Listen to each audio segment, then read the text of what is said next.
एकांत में बैठ अब ऐसा अभ्यास करो जो अनुभव। मैं शरीर से भिन्न आत्मा हूँ, इसको ही जीते जी मरना कहा जाता है। प्रश्न है, एकांत का एकांत में बैठ तुमको कौन सा अनुभव करना है?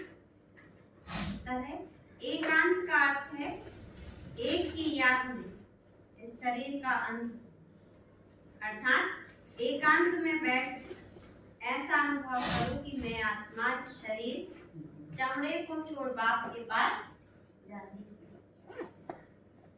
कोई भी याद ना रहे, बैठे बैठे आप शरीर ही हो जाओ, जैसे कि हम इस शरीर से मर गए, बस हम आत्मा हैं, शिव बाबा के बच्चे हैं। इस प्रैक्टिस से देह ध्यान छूटता जाएगा।